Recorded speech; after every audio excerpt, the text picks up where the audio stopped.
Coming up on Mountain News at 5:30, a pipe leak on Christmas morning causes significant damage to one justice center.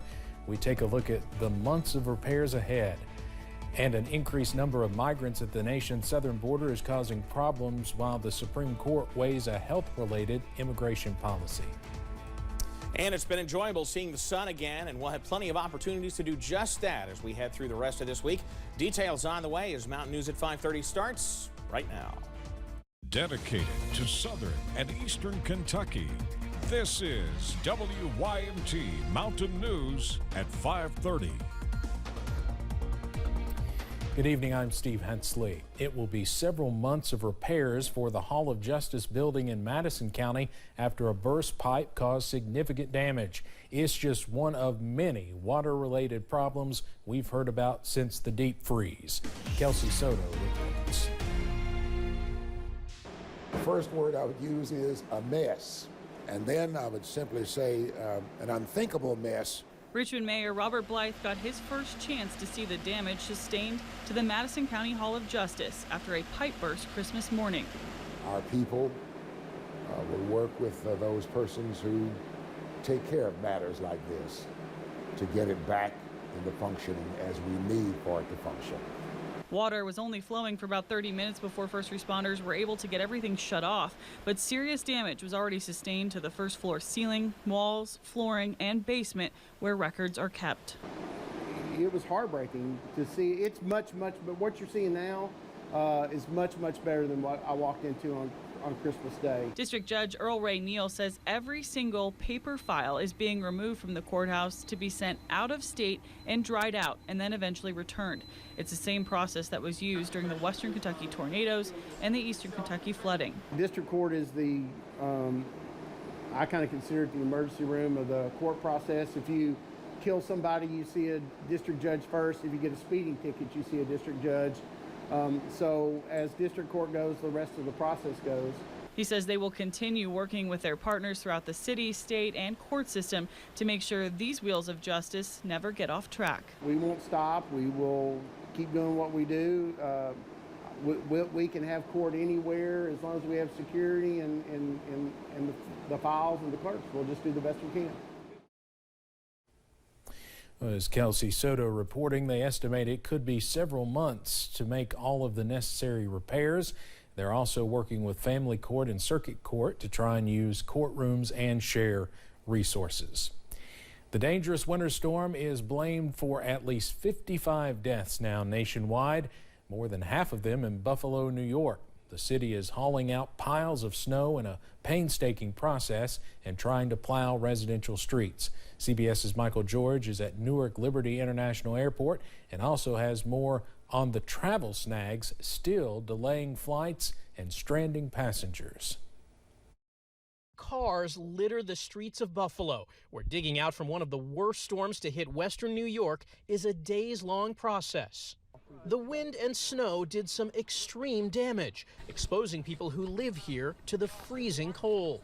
At least 28 people have been killed in Buffalo so far. We're pretty certain that there's going to be more deaths uncovered that we just cannot see at this point. A driving ban is in effect to avoid situations like this one in Williamsville, New York, where fire trucks had to snake around abandoned vehicles just to respond to emergencies.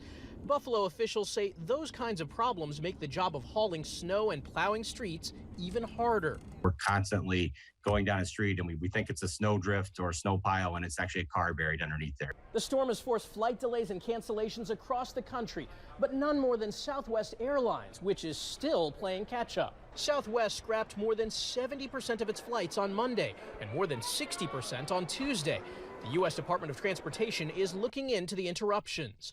The carrier says it's operating just over a third of its typical schedule in the next few days in order to move crews. Cream of sugar?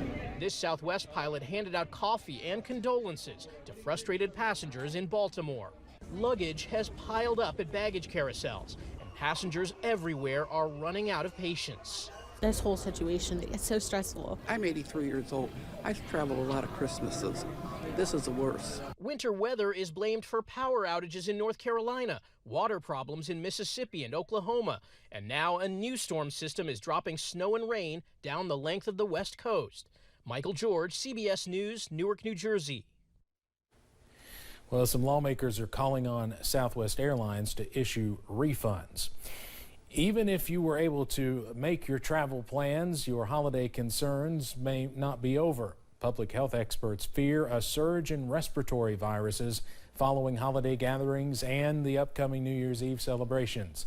They are concerned about 3 viruses in particular: flu, COVID-19, and RSV. Holiday gatherings provide extra opportunities for these illnesses to spread, and cases did surge after Thanksgiving.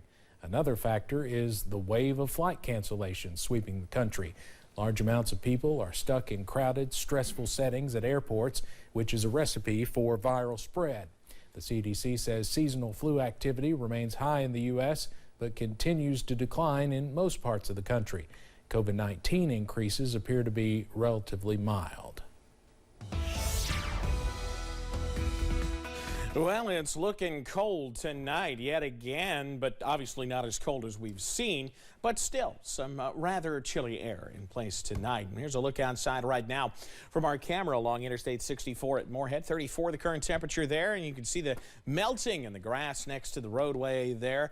How about this? It's slayed. Obviously, yes, still a lot of snow on the median and on the sides of the road, but how about that sunset in progress there? 34 along the Mountain Parkway. Still 140-degree reading in place. London's at 40. Manchester was at 43. They've fallen just in the last hour or so to about 38 degrees, and that's where a lot of us are, middle and upper 30s at this hour. Pinpoint Doppler's a clean sweep, so nothing we have to worry about there. And as we finish out the night tonight, I think we're mostly clear for most of the night, down into the low 30s, eventually upper 20s. But I think as we head into tomorrow, once we get above freezing during the morning hours, we're not headed back below freezing, certainly for the remainder of this calendar year, but I think into part of the new year as well. Details on that in a few minutes. Steve? Evan, thank you. The number of asylum seekers in the U.S. has hit an all-time record. 1.6 million asylum applications are pending in U.S. immigration courts, the largest number ever recorded. U.S. immigration courts have experienced a 7-fold increase in asylum cases from fiscal year 2012, when there were just 100,000 cases pending. Syracuse University has been keeping track of the numbers. The asylum seekers are from 219 different countries and speak 418 different languages.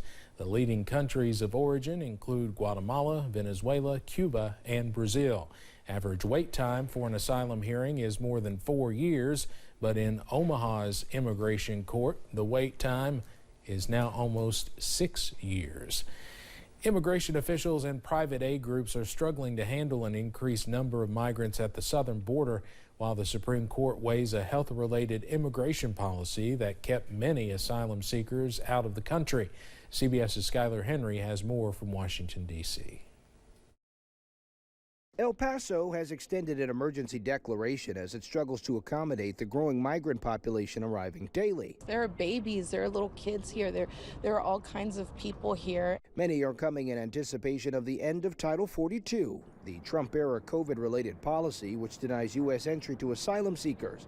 The Biden administration wants to end it, but the Supreme Court is weighing a lawsuit from some Republican governors hoping to keep it in place. Texas Governor Greg Abbott has responded by busing migrants out of Texas, including the latest destination. A bus dropped off migrants outside Vice President Kamala Harris's Washington residence in sub-freezing temperatures on Christmas Eve. The White House called it a cruel, dangerous, and shameful stunt. The governor's office responded saying the White House is full of a bunch of hypocrites. Government and non-governmental workers are trying to figure out the best way to handle the migrant situation while the Supreme Court deliberates about the immigration policy. We've been working with uncertainty for the past 7 months, so we just go 1 week or 1 day at a time. Tatiana Laborde's migrant aid group was on hand in the nation's capital Christmas Eve to help the new arrivals dropped off outside the Naval Observatory. She says they're making plans for the day Title 42 ends. So we're just planning on what are the services that are needed once they're able to cross and actually make their way to family members. Biden administration officials acknowledge the number of border crossings will go up, possibly even doubling if and when Title 42 comes to an end. Skylar Henry, CBS News, Washington. Title 42 will remain in place until the Supreme Court issues an order, which could come at any time. Coming up on Mountain News at 5:30, the new year is almost here, and experts say it's the time to set your financial plan. We have 3 savings tips for 2023. Plus, colder at night, but at least we'll be back above freezing for lows soon, too. Details on when things get really above normal on the way.